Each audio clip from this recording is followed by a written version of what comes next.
এটার সঙ্গে সঙ্গে বিদায়ের জন্য প্রস্তুতি নিচ্ছে। এ মুসলমান শুনে না, এই জন্য ব্যক্তির জীবনের অমূল্য সম্পদের নাম হলো রুহু। রুহুবিহীন বডির কোনো মূল্য নাই। দেখতে শুনতে ভালো, রুহুটা নাই, বডির আর কোনো মূল্য নাই। আবার হাত নাই, পা নাই, রুহু আছে, বডির দাম আছে। দেখা যায় এ মুসলমান প্যারালাইসিস হইয়া কত মানুষ মাসকে মাস, বছরকে বছর ঘরে পড়ে আছে। এই বডিটারে কেউ বিদায় দেয় না, কারণ একটা কারণেই বিদায় দেয় না, তার ভিতরে রুহুটা জিন্দা। জোরে বলেন ঠিক কিনা? এই জন্য ব্যক্তির জীবন অমূল্য সম্পদের নাম হলো রুহু, আর মানব জীবনের অমূল্য সম্পদের নাম হলো ঈমান। নাম কি? ঈমান। এ মুসলমান, ঈমান একটা, আর একটা হলো আমল। একটা দুইটা জিনিস। আমল, নামাজ পড়ছেন এটার নাম আমল, রোজা রাখছেন এটার নাম আমল, দান করেছেন এটার নাম আমল, ও মুসলমান হজ করেছেন এটার নাম আমল, দাড়ি রাখছেন এটার নাম আমল, ও মুসলমান তুমি আপনি দান সদকা করেন এটার নাম আমল। নাম কি? নাম কি? কার নাম? বেলালের বাবার নাম। রাবা ছিল তৎকালীন জামানায় একজন কৃষক। এমন কৃষক রাসূলের জামানায়, উনি ওই জামানার মধ্যে সবচেয়ে ভালো একজন সফল কৃষক ছিলেন। জমিনে চাষবাসের সব জন্য উপযোগী সব কিছুর জ্ঞান তার মাথার ভিতরে ভালো ছিল। তৎকালীন জামানায় চাষ করতেন, আর আবার কাজের সহযোগিতার জন্য হযরত বেলাল রাদিয়াল্লাহু তাআলা ছোট্ট থেকে বাবার কাজের সহযোগিতা করতেন। জোরে বলেন মারহাবা। আমাদের অনেক ছেলেরা আমাদের সহযোগিতা করে ব্যবসা করলেন। অনেক ছেলে দেখি অটো গাড়ি বাবা চালায়, বিকেল বেলা ছেলেও গাড়ি নিয়ে বাইর হয়, দোকানদারি করে বাবা। অনেক সময় সন্তানও বসে, কথা বলে সংসারের কাজকর্ম বাবাও করে, সন্তানও করে, বড় করে। মায়ের সহযোগিতা করে মেয়ে, বাবার সহযোগিতা করে ছেলে। যেটা কোন ঠিক কিনা? সংসারে হাল ধরে পাশাপাশি। রাবা ওই রকম, রাবার সঙ্গে সহযোগিতা করতেন হযরত বেলাল। ছোট্ট মানুষ খাবার নিয়ে বাবার জন্য মাঠের দিকে যখন যাইতেন, উনি চিন্তা করতেন বাতি কে সূর্য উঠাইলো কে, ডুবাইবে কে, এই জমিনের ভিতরে আমারে বানাইলো কে, আমার বাবারে বানাইলো কে, এই দুনিয়া সৃষ্টি করলো কে, এই দুনিয়াটা আকাশ বানাইলো কে, জমিন বানাইলো কে। হযরত বেলালের অন্তরের ভিতরে শুধু চিন্তা, শুধু গবেষণা করে আল্লাহ কে বানাইলো, এটা সবকিছু কে, কার দান, ফসল কার দান, আকাশ কার দান, জমিন কার দান, আমি কার দান। ওই সময় ছোটবেলা থেকে বাবারে প্রশ্ন করে পিতায় পিরাই পিরাব্বা যান, আপনার মালিককে, আমার মালিককে, এই আসমানটা কে বানাইছে, এর খুঁটি কই, এই বাতাসটা কে দিছে। কেউ বুঝিতে পারে না রে পীর মুরিদের খেলা, বলেন কেউ বুঝিতে পারে না রে আল্লাহ তাআলার খেলা। জোরে বলেন মারহাবা। এ দুনিয়ার মুসলমান গভীর মনোযোগ। আল্লাহ তাআলা দয়া করে মাফ করে রিয়াজুল জান্নাহ বেহেশতের বাগানে আসার মতো, বসার মতো সুযোগ দান করলো। এই সময় কত মানুষ জেলখানায়, কত মানুষ হাসপাতালে, কত মানুষ মৃত্যু সজ্জায় সজ্জিত। আমার আল্লাহ জেলখানায় নেন নাই, হাসপাতালে নেন নাই, এই দুনিয়ার কোন অন্যায় কাজে নেন নাই। রিয়াজুল জান্নাহ বেহেশতের বাগানে আসার মতো, বসার মতো সুযোগ দান করলো। উচ্চ কণ্ঠে আওয়াজ দেওয়ার একবার চিল্লায়া বলেন আল্লাহু আকবার। এ দুনিয়ার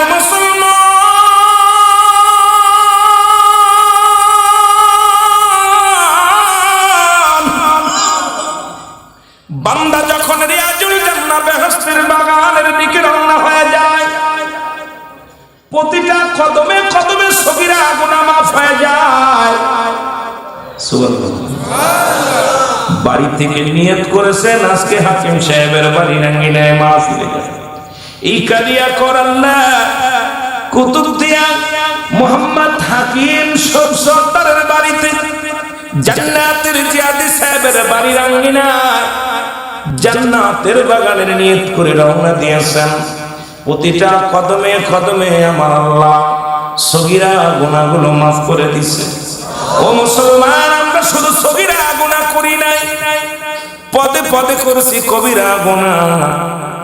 নামাজ ছেড়ে দিয়া কবিরা গুনাহ, মিথ্যা বলা কবিরা গুনাহ, হাজারো গুনাহ করলাম দুনিয়ার মধ্যে।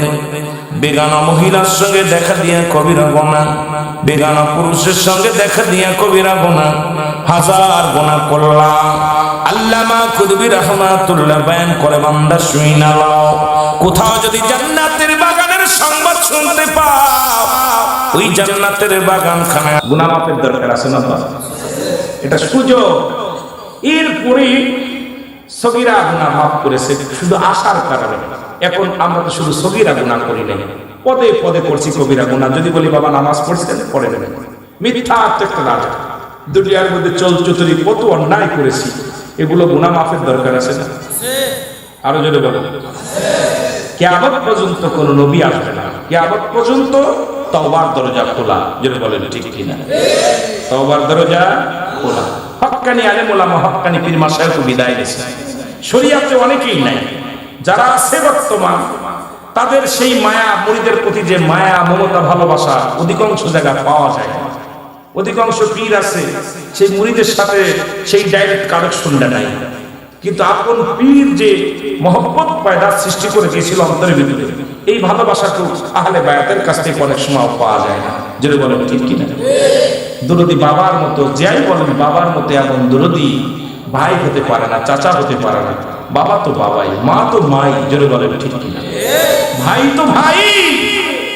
বাবা আমাদের আপন মুর্শিদ, যাদের হারিয়ে ফেলেছে, এদের মতো অত ভাগা, এদের মধ্যে এতিম আর পৃথিবীর মধ্যে কেউ নেই। যেটা বলেন ঠিক কিনা? আমার বাবারা, একটু গুনাহ মাফের সুযোগ যেহেতু পেয়েছি, আল্লামা কুতুবী রাহমাতুল্লাহ বয়ান করে, যত গুনাহ করেছে গুনাহর কথা মনে করে খাস তওবা করে আল্লাহ বলে ডাক দেয় যে বান্দা, শুধু আল্লাহ, আমি গুনাহগার, আমি পাপী, আমাকে তুমি মাফ করে দাও। আমার আল্লাহ দরিয়া দরিয়া গুনাহগুলো মাফ করে দেয়। জোরে বলেন না সুবহানাল্লাহ। যেহেতু মানুষের মৃত্যু হয় দুইটা টাইমে, একটা হলো রাতের বেলা, একটা হলো দিনের বেলা।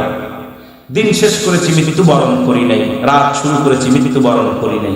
কিয়ামত পর্যন্ত যেহেতু নবী আসবে না, কিয়ামত পর্যন্ত তওবার দরজা খোলা।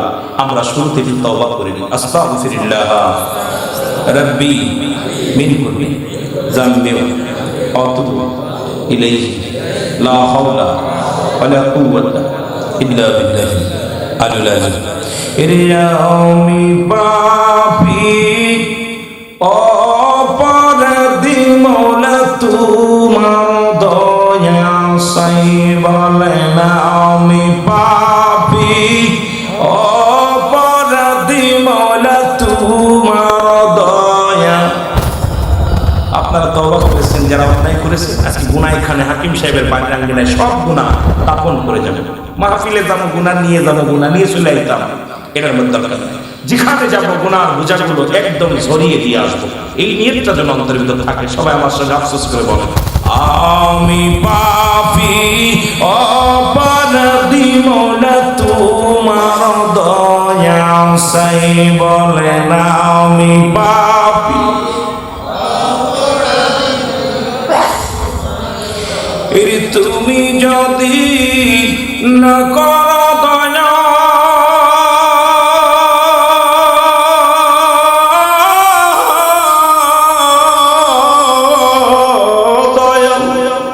তুমি যদি না করো দয়া, আমার হবে কি? তুমি যদি না করো দয়া,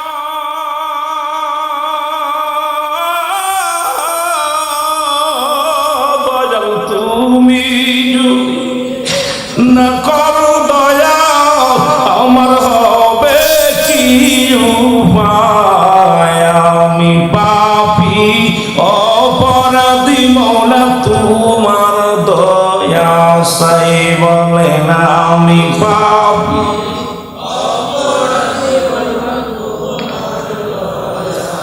ওই আমি সংসার সংসার কইরা জগতে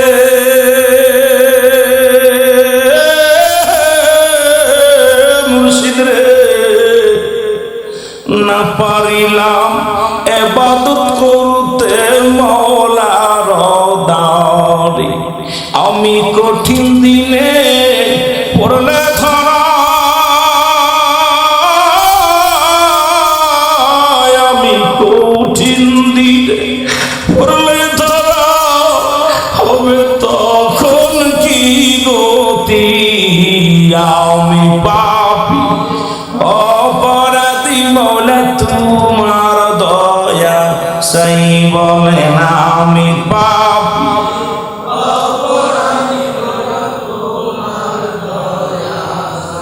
এ দুনিয়ার মুসলমান গভীর মনোযোগ।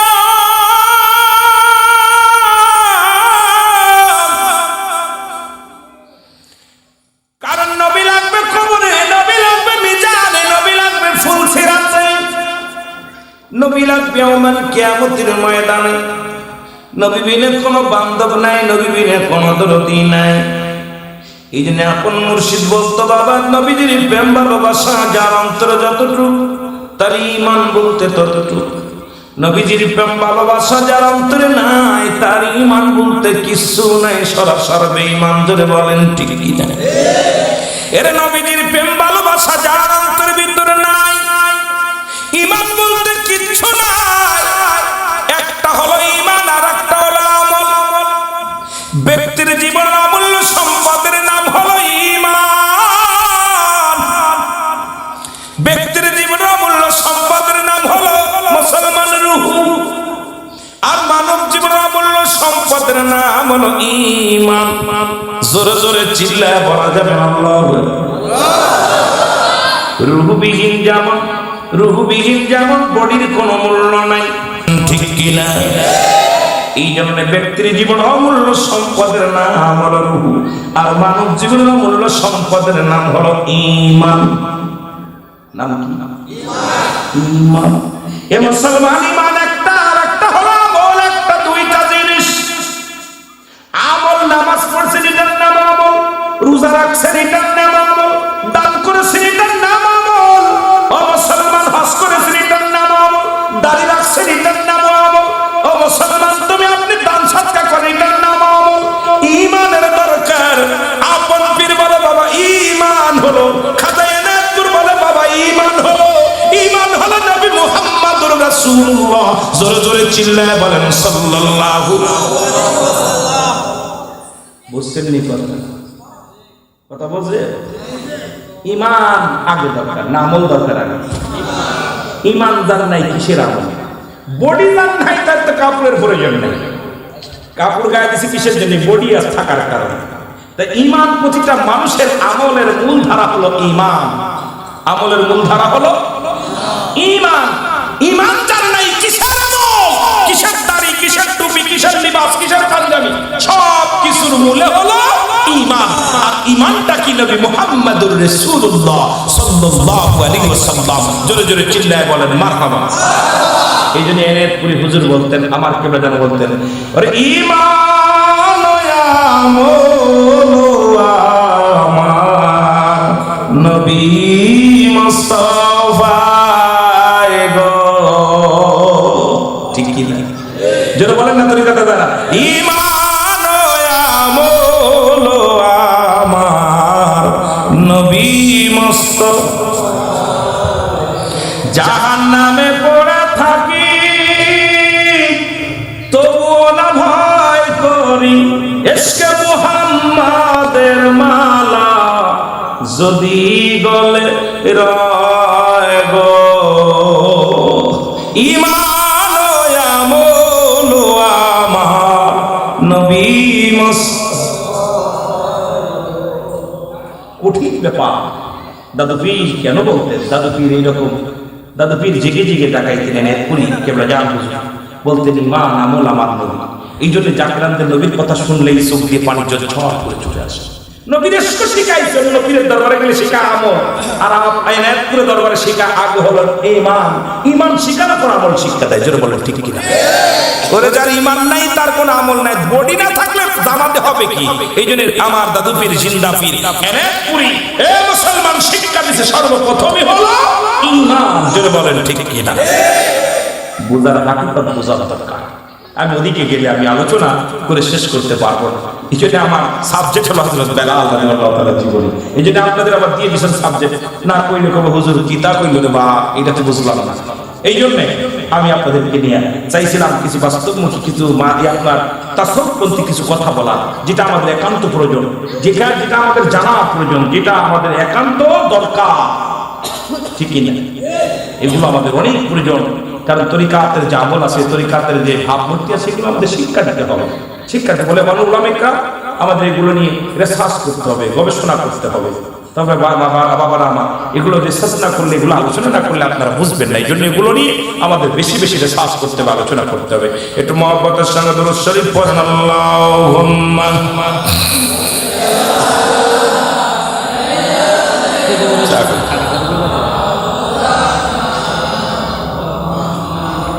ওয়ালা ইয়ালি সাইয়্যিদিনা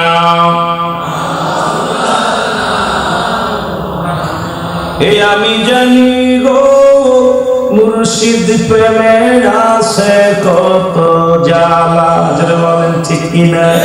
এ আমি বুঝি গো মুর্শিদ প্রেমে আছে কত লাইগা, আমি ঘর সারিলাম সালাম দেশের মায়া, ওই শরণে দিও মুর্শিদ একটু গোলাপের জায়গার, মুর্শিদ দিও একটু জায়গায়, আমি জানি গো মুর্শিদ প্রেমে আছে কত, আমি বুঝি গো মুর্শিদ প্রেমে আছে কত। ঠিক কিনা?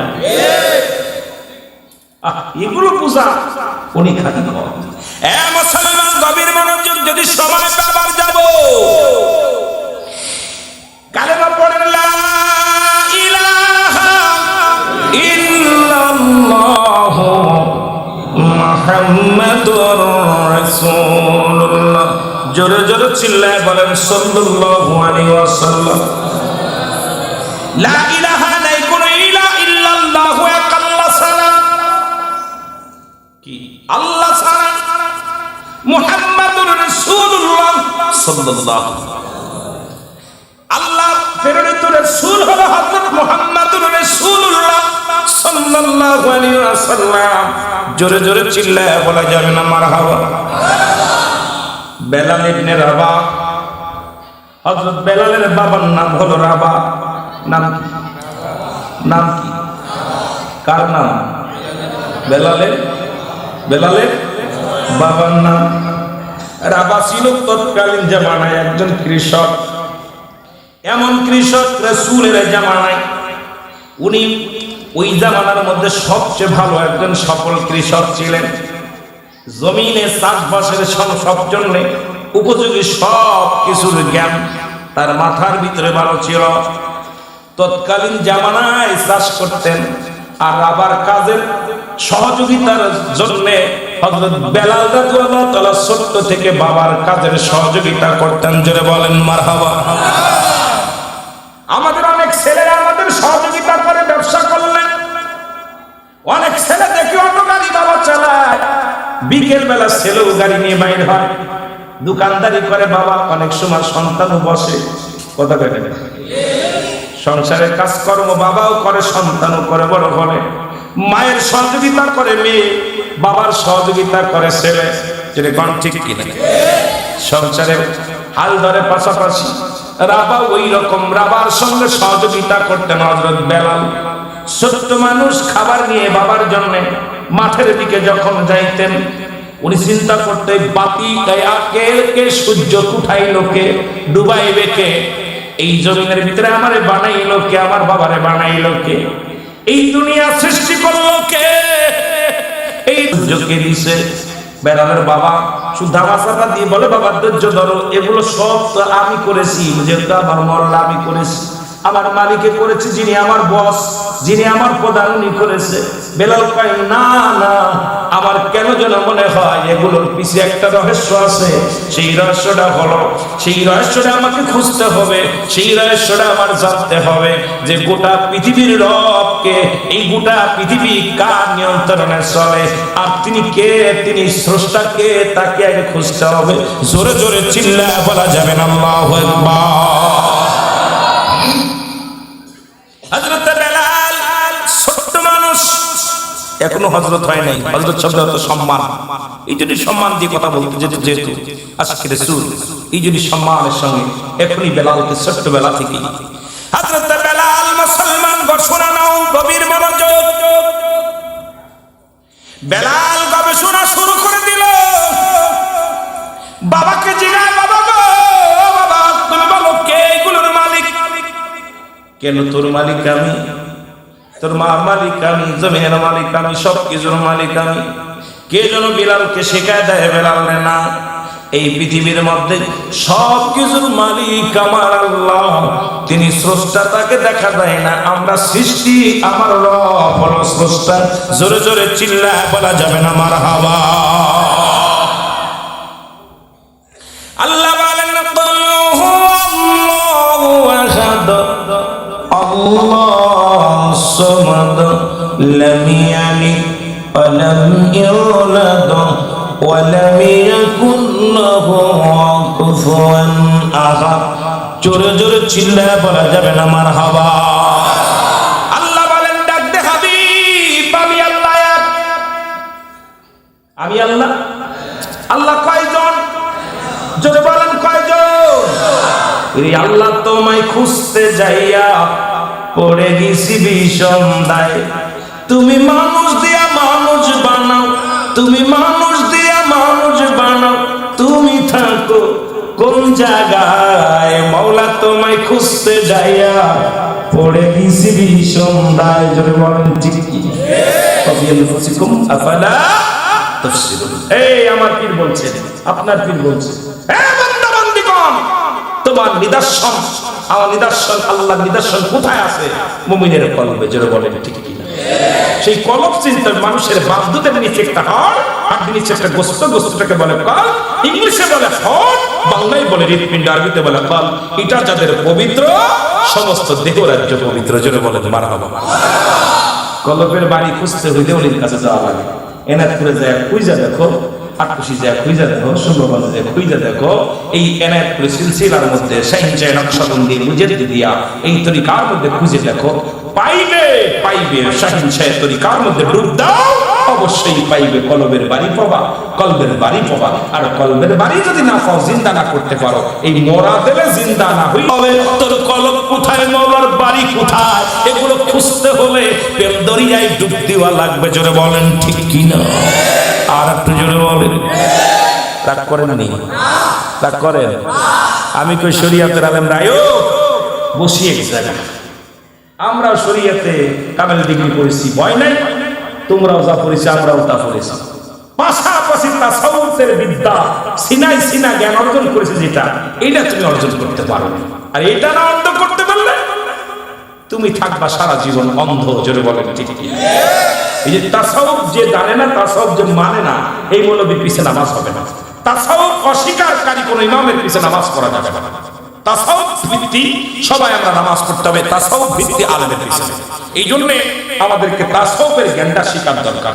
এখন ওই কথাগুলো বলতে গেলে আলেমদের নিয়ে বসতে হবে, তা বইতো না। খালি উল্টা পাল্টা কথা বলবো, আইয়া মানুষকে কোনভাবে বিভ্রান্তি করা যায়, এই আলোচনাগুলো উল্টা জানে। কিন্তু মানুষদের জিন্দা করতে হবে, তাজা করতে হবে, এই জ্ঞান তাদের মধ্যে নাই। জোরে বলেন ঠিক কিনা? আরো জোরে। ও তুমি মানুষ দিয়া মানুষ বানাও, তুমি মানুষ দিয়া মানুষ বানাও, তুমি থাকো কোন জায়গায়? মাওলা তোমায় খুঁজতে যাইয়া পয়রা গেছি বিষম দায়। বলো, মাওলা তোমায় খুঁজতে যাইয়া পয়রা গেছি বিষম দায়। এত সহজ খোঁজা? কপাল ছুলে ফেলছি, আজ কিন্তু মাওলারে পাইছি। অনেকে দেখেছেন কপাল এত বড় দাগ পেয়ে গেছে, রুকু সিজদা করতে করতে আজ পর্যন্ত মাওলারে পাওয়া এত বড় সহজ না। লা সালাতা ইল্লা বিহুজুরিল কলব, লা কখন ইল্লা ব্যতীত হুজুর মানে হাজির নাদের কাল মানে আপনার সালাত মানে নামাজ। ওই যে নামাজে মাওলানা পাস নাই এই নামাজ পড়ে হবে কি তোর? জোরে বলেন ঠিক কিনা? আমার বিরুদ্ধে হয়তো অনেকে শরীয়তের মৌলবি হুজুর বলো কি, কারণ লা কখনো ইল্লা ব্যতীত হুজুর মানে হাজির নাদের কাল মানে আত্মা সালাত মানে নামাজ। সারা জীবন নামাজ পড়ি, কপাল ছুলে ফেলেছি নামাজ পড়তে পড়তে, ওরে বাবা রে বাবা, তসবিহ পড়তে পড়তে জিন্দেগি শেষ করে ফেলেছি, এখনো আল্লাহর বাড়ি জিনিস নাই। যদি বলেন ঠিক কিনা? খালি মসজিদে যায় করে সুবহানাল্লাহ সুবহানাল্লাহ আলহামদুলিল্লাহ, বাইরে এসে সুমরি চুরি করা। কথা কয়টা আছে না? একদম আয়া দেখে বেগুন চুরি করে, সুমরি চুরি করে, আয়া দেখে সুমরি কিনতে যায়, দুইটা পকেটে দিয়ে দেয়। কথা কইতে নিবা? এই কলবের মধ্যে যখন আল্লাহ চিনবি তখন নামাজ ওই সমস্ত খারাপ কাজ থেকে বাঁচায়। তাহলে এখন যে নামাজে মিথ্যা ছাড়তে পারে নাই, যে নামাজে আপনাকে গীবাত করা শিখ ছাড়তে পারে নাই, যে নামাজে আপনাকে আমৃত্য দূর করতে পারেন নাই, যে নামাজে আপনাকে খোদা চিনতে পারেন নাই, যে নামাজে আপনার শরীয়তের বিধান মানতে পারেন নাই, যে নামাজে এখন আপনার দুনিয়া চিন্তা থাকে, ওই নামাজ পড়ে হবে কি? যে কাছে ফল ধরে যেমন নুয়ে যায় নিচের দিকে, নামাজ যখন কবুল হয়ে যাবে খোদাকে দিকে নামাজ, ওই ব্যক্তি দুনিয়ার কোনো অন্যায় অপরাধ জগতে ঢুকতে পারে না, সে প্রকৃত কামেল হয়ে যাবে। জোরে বলেন ঠিক কিনা? এখন নামাজ পড়ি দুনিয়া ঠকবাজি, চার দোকানে যায় চার বাকি খাই, এরপরে নফস নষ্ট করে ফেলে, একজনের ত্যাগ দেখলেই পড়ানো চায়, এত সহজ এই নফসে আম্মারাই ঠিক করতে পারে। এই জন্য পীরের দরবারে যায় নফসে আম্মারা ঠিক করার জন্য, এই নফসটাকে কন্ট্রোল করার জন্য। কেন যায়? এই কেন যা আলোচনা, এগুলো আপনার তাসবিহতে আলোচনা করতে 2-4 রাত লাগবে আমার। এই একটা বিষয়ের পর কথা বলতে গেলে আপনাদেরকে 2-4 রাত যদি বুঝাইতে পারি তাহলে বুঝাইতে পারবে। এত সহজে বোঝা না, এই বিদ্যা এত সহজ না, সিনার বিদ্যা, এটা বড় বিদ্যা। এই বিদ্যা হাসিল করতে হলে সময়ের প্রয়োজন।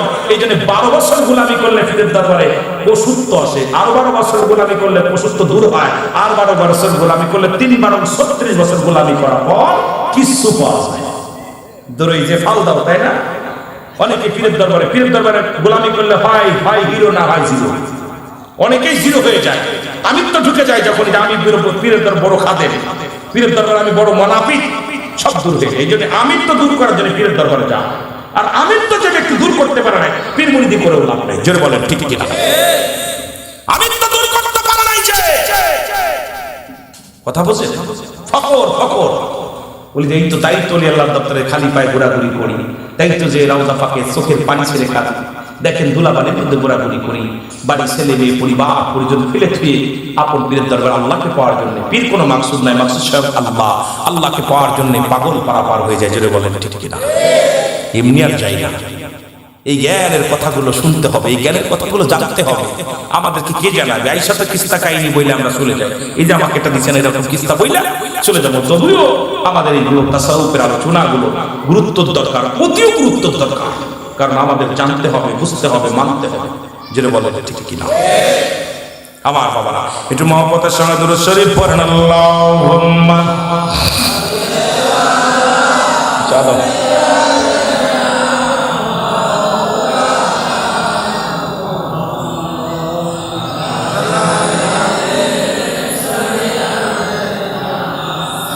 আমার নবীর করে কেমনে পড়ো? তাসলিমান আত-তাজিমান, তাসলিমান তাকে দিয়েছে পড়ার জন্য, তাজিমান সম্মানের সঙ্গে, আদবের সঙ্গে পড়তে হবে। এখন বাতিলদের কিতাব আমাদের কিতাব না, যারা দুরূদ শরীফের বিরোধিতা করে, ও ভাই হলো ওই সেই কিতাব কি? কিতাবের নাম হলো ফতুয়ায়ে দেওবান, মুফতি শফিক আহমেদের লেখা। দেওবান মাদ্রাসায় কমি ভাইরা যারা আছেন তারা ভালো করে লিখে নেন, আর আশেপাশে যারা কমির ভাইরা আছেন ভালো করে লিখবেন। এই কিতাবের মধ্যে 2য় খণ্ড 24 নম্বর পৃষ্ঠা, এই কিতাবের মধ্যে বলছে রাসূলুল্লাহর উপরে দুরূদ পড়া মুস্তাহাব আমল। জোরে বলেন না সুবহানাল্লাহ। একটা হারাম দেখাও জীবনে পড়বো না। যদি এই কালিয়াকৈরের জমিনে এত বড় কুতুব থাকেন, কোন আলেম থাকেন, একবার দেখান যে হারাম, জীবন এখান থেকে তওবা করে দেব, তোমার বাড়ি সারা জীবন গোলামি থাকবে। কিন্তু তোমাদের মুরব্বির কিতাব ফতোয়ায়ে দেওবান যেটা কওমি জামাতের ভাইরা পড়ালেখা করো, সেই কিতাবের মধ্যে লেখছে সুন্নাত এবং মুস্তাহাব, আর তুমি বলবা না যায়, আয়ো একদম ঠ্যাং টুং ভেঙে ফেলবো। জোরে বলে ঠিক কিনা? রাসূলের দুরূদ পড়তে গেলে যারা ফাজলামি করবে সঙ্গে সঙ্গে একদম ঠ্যাং ভেঙে দিতে হবে। জোরে বলে ঠিক কিনা? আমার রাসূলকে অপমানিত করবে, নবীর দুরূদকে অপমানিত করবে, দুশমনে রাসূলের সঙ্গে কোনো আপোষ নাই সুন্নিদের। জোরে বলেন ঠিক কিনা? সুন্নি ভাইদের কোনো আপোষ নাই। আমরা আমার নবীর প্রেমিক, আমরা কি বাগান দুশমনে ওলি অলি দুশ্মনে আপনার নবী, এদের সঙ্গে আমাদের আশেকের রাসূল আশেকে মুর্শিদের বাদান আমাদের কোনো ওদের সঙ্গে কোনো সম্পর্ক নাই। মনে থাকো, মনে থাকো, দুরূদ শরীফের ফজিলত জানতে হবে একটু মহব্বতে। অথচ ওয়াহাবিদের একটা কিতাব পড়ার নামটা বলি না, আবার দুঃখ পাবে, কবে হুজুরে আমাদের গালি দিয়ে গেল, বিপদ না। আবার গতকালকে বলবো হাকিম ভাই রে ভাই কোন বক্তা নিয়ে আইলা, জীবনে এই বক্তারা দেখি নাই, আই এখনই দেরি কথা কয়। দেরি কথা কইতেছি না বাবা, হলো সেটা হলো আমার বাবারা, ওদের একটা কিতাব আছে যারা তাবলীগ জামাত করে, কিতাবটার নাম হলো ফাজাইল দুরূদ। কথা কয় না কেন? ফাজাইল দুরূদ। এখন বইটার নামই হলো দুরূদ শরীফের ফজিলত। আমরা পড়লে কয় না জায়েজ বেদাত, ওদের কি কইতে কয় বলে পার বুঝেননি, বোঝে, সব বোঝে। যখন নিলে পরে আলহামদুলিল্লাহ, দিলে কয় নাউজুবিল্লাহ। যদি কোন ভাই নেবেন আলহামদুলিল্লাহ, কয় ভাই এটা দেন না, কয় নাউজুবিল্লাহ। এখন উনাদের লগে কেমন আমাদের মিল হইবে? এই যদি তরিকাপন্থী ভাইরা, আবার তরিকাপন্থীর মধ্যেও কিছু আছে আপনার ওই যে কথা বোঝেননি, কথা আছে, এক শ্রেণী আছে, অনেক পীর সাহেব আছে। এই পীর সাহেব বলি না আমি, সাহেবদের অবস্থা তারা দুশ্মনের রাসূলের দুরূদ পড়ে না। এই জন্য তাসাউফ ভিত্তিক আলেম, তাসাউফ ভিত্তিক পীর হলো এই জগতের শ্রেষ্ঠ পীর, যারা আওলাদের রাসূলের দরজায় পৌঁছে গেছে। জোরে বলেন ঠিক কি না? একটু মহব্বতে দুরূদ শরীফ পড়েন। আল্লাহুম্মা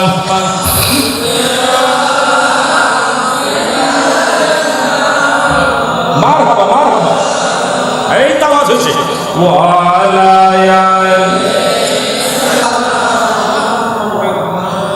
এ ভাইরা আমার, বন্ধুরা আমার, যে কথা বলতেছিলাম আল্লাহ মানে আমি আল্লাহ এক, মনে আসেনি?